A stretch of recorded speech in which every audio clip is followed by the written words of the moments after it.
institutions from classroom learning to global impact. Engineering education aligned with the global goals. மாண்புமிகு உறுப்பினருக்கு ஒரு அறிவிப்பு.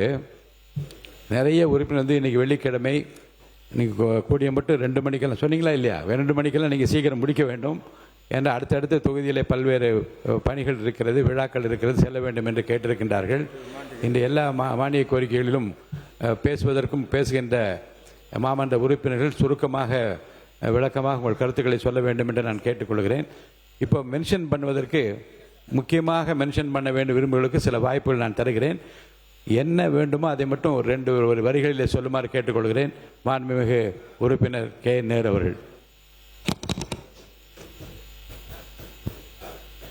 மாண்பு பேரவைத் தலைவர் அவர்களே, நீங்களே எழுதி மதுரை அனுப்பும்பாடியில் பூசாரிக்கும் மற்றவருக்கும் வாகனம் நிறுத்துவது இடத்திலே தகராறு ஏற்பட்டு அதனால் காவல்துறையிலே காவல் நிலையத்தில் அங்கு சென்றபோது காவலர்களால் தாக்கப்பட்டு அது மருத்துவமனையில் அனுமதிக்கப்பட்டு அவர் உயிரிழந்து விடுகிறார். அதை பற்றி நான் உங்களுக்கு கொடுத்திருக்கிறேன்.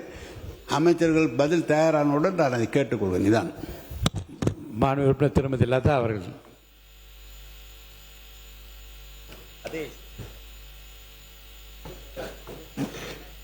மாண்புமிகு பேரவைத் தலைவர் அவர்களே, மாநகராட்சி போக்குவரத்து கழகங்களின் நடத்துனர்களை நியமிப்பதற்கு உத்தரப்பிரதேசத்தில் உள்ள சிந்தூரி மேனேஜ்மெண்ட் சொல்யூஷன் நிறுவனத்திற்கு 250 பேரை ஒப்பந்த அடிப்படையில் நியமிக்க தமிழக அரசு ஆணை வழங்கியிருப்பது உடனடியாக ரத்து செய்ய வேண்டியதன் அவசியம் குறித்து போக்குவரத்து துறையை நேரடியாக பணி நியமனம் செய்ய வேண்டியதன் அவசியம் குறித்தும் கவனத்தை ஈர்த்து அமர்கிறேன். கிருஷ்ணமூர்த்தி. மாண்புமிகு பேரவைத் தலைவர் அவர்களே, திருவண்ணாமலை மாவட்டம் கலசப்பாக்கம் சட்டமன்ற தொகுதியிலே உள்ளடங்கியிருக்கின்ற தென் கைலாயம் என்று அழைக்கப்படுகின்ற பர்வதமலைக்கு ஆயிரக்கணக்கான பக்தர்கள் வந்து செல்கிறார்கள். தற்பொழுது மாவட்ட நிர்வாகத்தின் மூலமாகவும் வனத்துறையின் மூலமாகவும் 700 பேர் மட்டுமே தரிசனம் செய்யலாம் என்று கட்டுப்பாடு விதிக்கப்பட்டுள்ளதால் பக்தர்கள் மத்தியிலே ஏற்பட்டுள்ள கொந்தளிப்பை குறித்து மாண்புமிகு அறநிலையத்துறை அமைச்சருடைய கவனத்திற்கு கொண்டு வருகிறேன். மாண்பு உறுப்பினர் திரு சுனில் ஆனந்த் அவர்கள். பல கோடி நெஞ்சங்களில் அன்போடு மானிய கோரிக்கை வரும்போது பதில் சொல்லுவாங்க. மானிய கோரிக்கை வரும்போது பதில் சொல்லலாம். நீங்க உட்காருங்க. பதில் வச்சிருக்கீங்களா நீங்க மாண்பு அமைச்சர்? இல்ல are you ready with reply வச்சிருக்கீங்களா? அப்ப நீங்க சொல்லலாம். சொல்லுங்க. மாண்புமிகு பேரவைத் தலைவர் அவர்களே, மாண்புமிகு உறுப்பினர் அவர்கள் இந்த பிரச்சனையை பற்றி என்னிடம் எழுப்பிய போது உடனடியாக அது தொடர்பாக மாவட்ட ஆட்சியரிடமும் அதே போல வனத்துறை அதிகாரிகளிடமும் கலந்து பேசி ஆலோசிக்கப்பட்டுள்ளது. கூடிய விரைவில் ஏற்கனவே இருந்தது போல அனைத்து பக்தர்களையும் அனுமதிப்பதற்கான சாத்தியக்கூறுகளை ஆராய்ந்து அந்த நடவடிக்கை எடுப்பதற்கான முயற்சிகள் மேற்கொள்ளப்பட்டு வருகிறது என்பதை இந்த அவையின் சார்பில் தெரிவித்துக் கொள்கிறேன். பல கோடி நெஞ்சங்களில் அன்போடு அமர்ந்திருக்கும் எங்கள் தலைவா, 100 நாளில் நல்மாற்றம் தந்த தமிழக முதல்வா, கவனத்தை இருக்கிற அல்லது இதை பற்றி அறிய விரும்புகிறேன், அதை மட்டும் சொல்லுங்க. பேரவைத் தலைவர் அவர்களே, எனது மேட்டுப்பாளையம் தொகுதியில் உள்ள குளம், குட்டைகள், அத்திக்கடவு, அவிநாசி திட்டம் 1 பெரும்பளவில் சேர்க்கப்படவில்லை. ஆகவே விடுபட்ட குளம், குட்டைகள், அத்திக்கடவு, அவிநாசி திட்டத்தில் சேர்க்க வேண்டும். கூடலூர் நகராட்சி, பெளிச்சி, வீரபாண்டி மற்றும் பெரியநாயக்கம்பாளையம் ஆகிய பேரூராட்சிகளில் குடிநீர் தேவை பூர்த்தி செய்ய தனி திட்டம் உருவாக்கி தர வேண்டும். பவானி ஆற்றில் நெல்லித்துறைக்கு மேலே டோமன் பாறை அணை அருகே ஒரு தடுப்பணை கட்டித்தர வேண்டும்.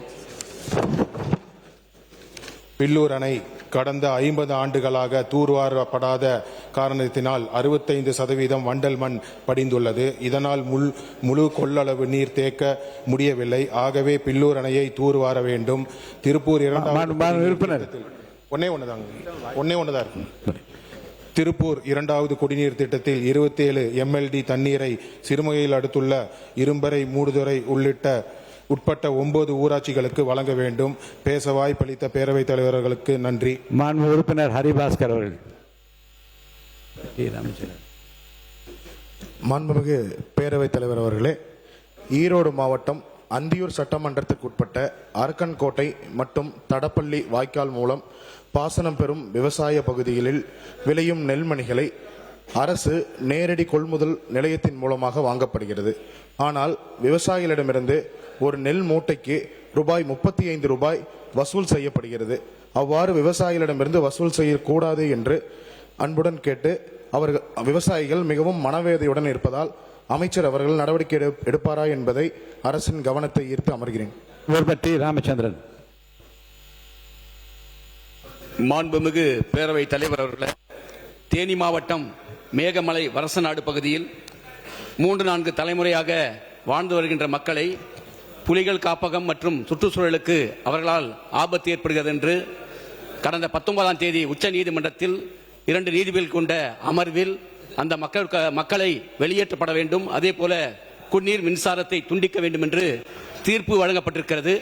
நம்முடைய அரசு 3 நீதிபதிகள் கொண்ட அமர்வுக்கு சீராய்வு மனுக்கள் தாக்கல் செய்து அந்த மக்களுடைய வாழ்வியலிலும் அதே போல அவர்களுக்கான வன உரிமை சட்டம் 2006 படி பட்டா வழங்கி நம்முடைய அரசு உச்ச நீதிமன்றத்தில் அந்த சீராய்வு மனுக்களை தாக்கல் செய்ய வேண்டும் என்று இந்திய கம்யூனிஸ்ட் கட்சியின் சார்பாக மாண்புமிகு சட்டத்துறை அமைச்சர்களை கவனத்துக்கு ஈர்த்து அமர்கிறேன்.